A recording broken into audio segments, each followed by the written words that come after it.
Assalamualaikum warahmatullahi wabarakatuh. Alhamdulillahirabbil alamin.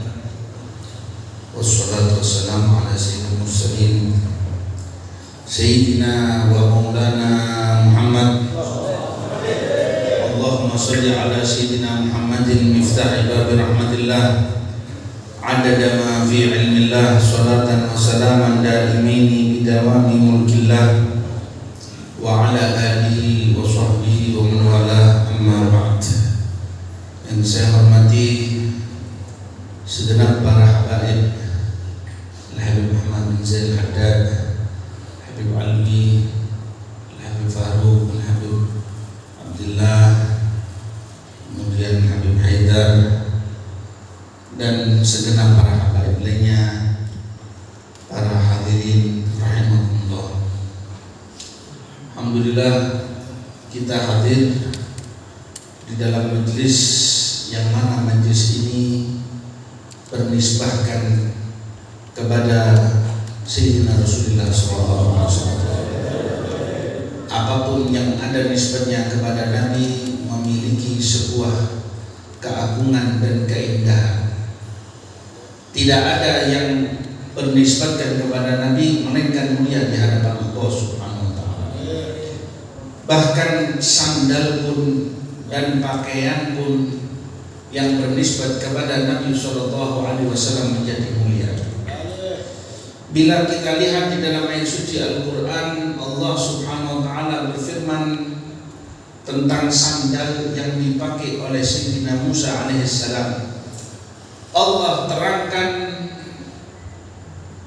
fakhla'na 'alaika fa innaka biwadil muqaddasil tuwa. Lepaskanlah kedua sandalmu, sebab engkau akan menerima wahyu dan engkau berada di wadi muqaddas, sebuah gurun bukit yang suci di Tua. Dia terima wahyu yang pertama.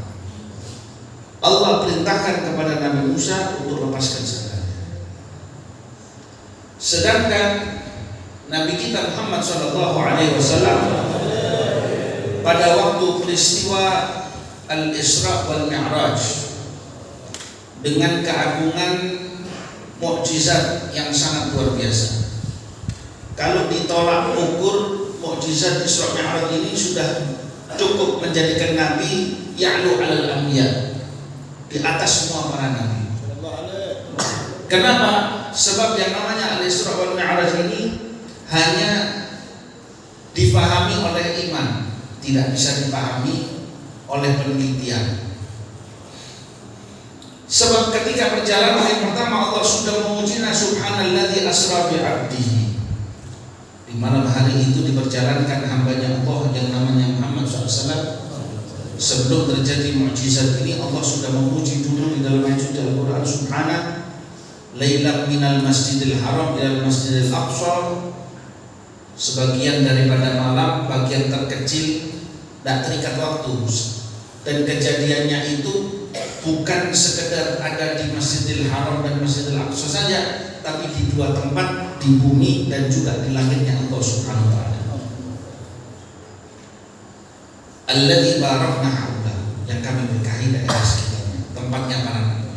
Linuriyahu min ayatina, untuk kami tunjukkan kepadanya tanda kekuasaan kami, khusus Muhammad.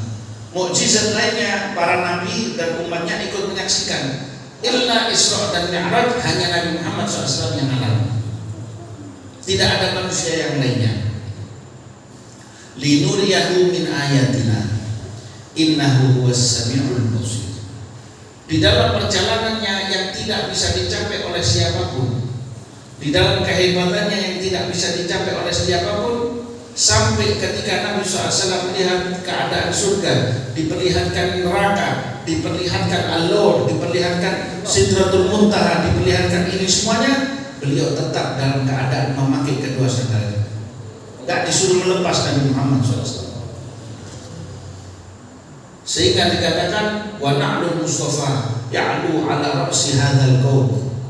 Sandal Kanjeng Nabi berada di atas seluruh alam semesta ini. Sebab derajat itu gak bisa dicapai oleh siapapun. La nabi wala malak mukarram. Gak nabi, gak rasul, gak para malaikat yang dekat dengan Allah gak bisa nyampe derajat itu. Kenapa? Karena bukan pada sandalnya, tapi nempel sama siapa? Pakaiannya pun demikian, surbannya pun juga demikian, nempel kepada Nabi Muhammad SAW. Bahkan ketika Jibril pada satu kondisi, pada suatu keadaan bilang, saya cukup di sini. Kalau saya maju sekali saya akan terbakar. Jibril tampil dalam bentuk aslinya. Walaqad ra'ahu nazlatan ukhra inda sidratil muntaha indaha jannatul ma'wa. Di sidratul muntaha nampak bentuk Jibril aslinya. Katanya Nabi 600 janah, sitamia janah, 600 sayap yang dimiliki Jibril. Satu sayap cukup untuk menutupi seluruh alam semesta ini. Tapi itu semuanya tanda daripada kebesaran Allah Subhanahu wa taala belum mencapai derajat yang dicapai oleh Sayyidina Muhammad sallallahu alaihi wasallam. Indah jannatul ma'wa id yakhsha sidrata ma yakhsha. Cahaya yang ada di dalam sidratul muntaha itu begitu banyak, tertutupi oleh cahaya-cahaya daripada cahayanya Allah dan cahayanya para malaikatnya Allah Subhanahu wa taala. Walaqad ra'a min ayati rabbihil kubra. Nabi itu benar-benar melihat tanda-tanda kebesaran Allah Subhanahu wa taala yang maha agung, yang maha besar, yang tidak dilihat oleh siapapun kecuali hanya satu orang, Muhammad SAW. Apa yang dilihat Jibril tidak seperti yang dilihat Nabi Muhammad SAW. Yang dilihat oleh Nabi Muhammad SAW lebih daripada apa yang dilihat oleh Jibril. Karena itulah ilmu Sayyidina Muhammad SAW lebih daripada ilmu Sayyidina Jibril alaihissalam. Sehingga terima wahyu daripada Allah Subhanahu wa taala, melihat kepada Allah Subhanahu wa taala dengan berbagai macam perbedaan pendapat, dengan berbagai macam perbedaan daripada pandangan dari kalangan para ulama dan seterusnya. Tetapi al-mu'tamad, pendapat yang terbenar adalah Sayyidina Rasulullah SAW bertemu dengan Allah Subhanahu wa taala, melihat apa yang tidak dilihat oleh Jibril dan tidak ada yang dilihat oleh siapapun. Jadi karena itulah apa yang dibawa oleh Nabi SAW ini begitu agung, begitu besar, nggak sembarangan Isra Mi'raj ini. Sholat itu Allah panggil Nabi langsung. Bab sholat Allah panggil Nabi secara langsung. Yang lainnya Allah kirim ke Jibril. Puasa, zakat, haji Allah kirimkan Sayyidina Jibril alaihissalam. Sholat Allah panggil secara langsung. Dan diperjalankan dengan perjalanan yang begitu indah dan lain sebagainya. Ini menunjukkan, ya ikhwani, bahwasanya siapapun yang nempel kepada Rasul SAW itu adalah sesuatu yang sangat indah. Orang mau bertabarruk dengan asal Nabi, bekasnya Nabi, mau bertabarruk, minumannya, pakaiannya, apapun. Tapi ketika ada yang itu benda mati, bekas dipakai oleh Nabi. Lah di muka bumi ini ada jasa, ya, yang masih bagian daripada Nabi besar Muhammad SAW. Siapa itu? Dzurriyyah Nabi SAW. Ja'alahumullah amanan di ahli maut. Allah jadikan ahli baitnya Rasul SAW ini sebagai tanda keamanan di muka bumi ini. Artinya dipersiapkan oleh Allah Subhanahu wa taala, yang mana dengan keberkahan yang jadikan siapa? Allah Subhanahu wa taala. Kalau kita manusia biasa, enggak punya apa-apa, ada kesalahan, ya ada kesalahan. Tapi karena itulah isyadul khususiyah, saksikan yang namanya kekhususan yang ditaruh oleh Allah Subhanahu wa taala. Jadi karena itu ya teman-teman, apapun yang ada nisbatnya kepada Nabi, agung, besar dan tinggi nilainya di hadapan siapa? Allah Subhanahu wa taala. Jadi tidak ada yang nisbatnya sama Nabi SAW kemudian setelah itu tidak ada nilainya. Kita pokoknya ada cinta sama Nabi, cinta kepada Rasul SAW, cinta kepada para pewaris Nabi Muhammad Muhammad SAW, kita yang kotor ini akan dibersihkan oleh Allah Subhanahu wa Ta'ala. Hati yang gak suci disucikan oleh Allah Subhanahu wa Ta'ala. Sehingga dikatakan ketika Al-Habib Abdul Qadir bin Ahmad Siddiq, beliau mengatakan, orang yang duduk dengan orang soleh, kita duduk dengan di depan makam mereka ini, mereka itu biarpun sudah berpindah alam, lahum nadharat, mereka itu punya pandangan. Yang mana pandangan daripada orang soleh ini tadi bisa memindahkan kamu dari satu keadaan kepada keadaan yang lain, lintas dirimu dari keadaan yang gak benar menjadi keadaan yang lebih baik. Dan terus demikian pandangan keimanan seseorang akan semakin. Tapi satu syaratnya, idza jalas bil adab, kalau duduknya dengan adab, menghadapi mereka dengan al-akhlaqul karimah. Jadi karena itu kita mohon kepada Allah Subhanahu wa Ta'ala yang tidak mungkin ditolak oleh Allah Subhanahu wa Ta'ala di saat kita duduk dan ataupun berdiri atau apapun kumpul bersama mereka. Kenapa demikian? Sebab dikarenakan orang yang demikian ini akan terus naik derajatnya di sisi Allah Subhanahu wa Ta'ala. Orang yang diwarisi oleh bapaknya. Jadi dua orang bersaudara pernah diwarisi salah satu daripada anggota tubuh Nabi, rambut Nabi. Yang kakak minta itu warisan dibagi semuanya, termasuk masing-masing dapat satu rambut, tinggal satu rambut. Dibilang, gimana ini kalau kita bagi, kita potong rambutnya Nabi? Katanya yang adik, jangan, lebih bagus saya beli. Berapa?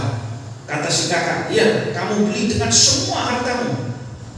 Miskin, tak apa-apa miskin, yang penting semua rambut Nabi saya beli. Tiga-tiga dimiliki. Dia serahkan, dia keluar dari rumahnya gak punya apa. Kakaknya merasa menang, merasa hebat, ya, merasa berhasil nipu adiknya. Tapi lihat keberkahan yang dimiliki karena dia lebih athar Rasulullah SAW, lebih mentingkan Nabi SAW. Dibalik sama Allah Subhanahu wa Ta'ala, perekonomian ini tadi dibalik.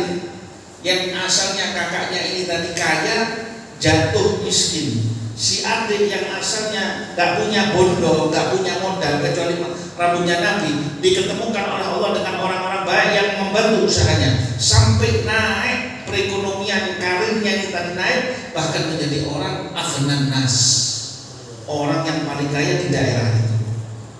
Bukan itu saja, dikasih keberkahan di dalam spiritualnya, menjadi orang mustajab doa.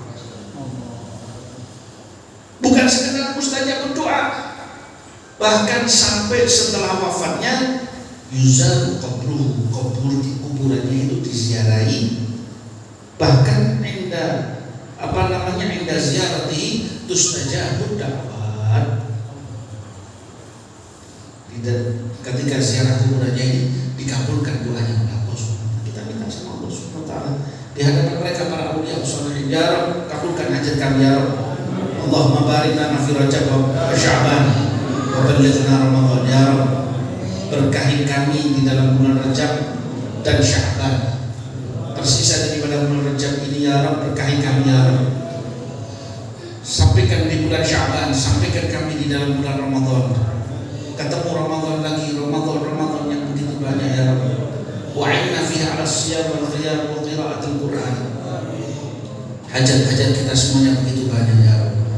Hajat-hajatul hadirin banyak ya Rabb. Dosa kami gak pantas ya Allah untuk memohon kepadamu ya Rabb. Tapi Engkau Arhamur Rahimin, Engkau pengasih, Engkau penyayang ya Allah. Kami minta ya Rabb berkat Nabi Muhammad SAW yang telah Engkau Isra Mi'rajkan ya Rabb. Berkat al-awliya ushalihin, berkat kekasihmu Habib Muhammad, berkat kekasihmu Habib Muhammad Rasulullah, berkat kekasihmu Habib Hasan dan semua al-awliya ushalihin ya Rabb. Keberkahan ini limpahkan kepada seluruh kaum muslimin. Limpahkan keberkahan ini kepada al-ahya wal amwat, baik yang hidup ataupun yang telah wafat ya Rabb. Keluarga kami yang telah wafat, ampuni dosa mereka ya Rabb. Jadikan kubur mereka ruh, jadikan mereka ruh ya Rabb. Kita tidak bisa bakti kepada mereka ya Rabb, tapi kabulkanlah ya Rabb. Kami mohon kepada ya Rabb, panjangkan umur kami dalam keadaan sehat walafiat. Berikan kepada kami nanti pada semoga ya Rabb husnul khatimah ma'a naili syafa'atil uzma ya Rabb. Dan yang kami inginkan ya Rabb darimu ya Allah adalah hendaknya jadikanlah kami termasuk orang-orang yang dekat denganmu ya Rabb, orang yang dapat memandang wajah Habibuna Muhammad sallallahu alaihi wasallam ya Rabb. Sehingga ketika Engkau berikan kepada kami keberkahan tersebut, jangan Kau haramkan kepada kami untuk kumpul dengan Habibuna Muhammad sallallahu alaihi wasallam. Yang hadir maupun yang ghaib ya Rabb, yang ikut khidmah ataupun siapapun, berkahi mereka ya Rabb fi arzaqihim. Yang hadir berkahi dalam rezeki mereka, dalam umur mereka, dalam ketaatan mereka ya Rabb. Wa hadal diyar wa hadal biladna bilad Indonesia ya Rabb. Wa sallallahu ala sayyidina Muhammadin wa ala alihi wasallam. Alhamdulillahirabbil alamin. Al-Fatihah.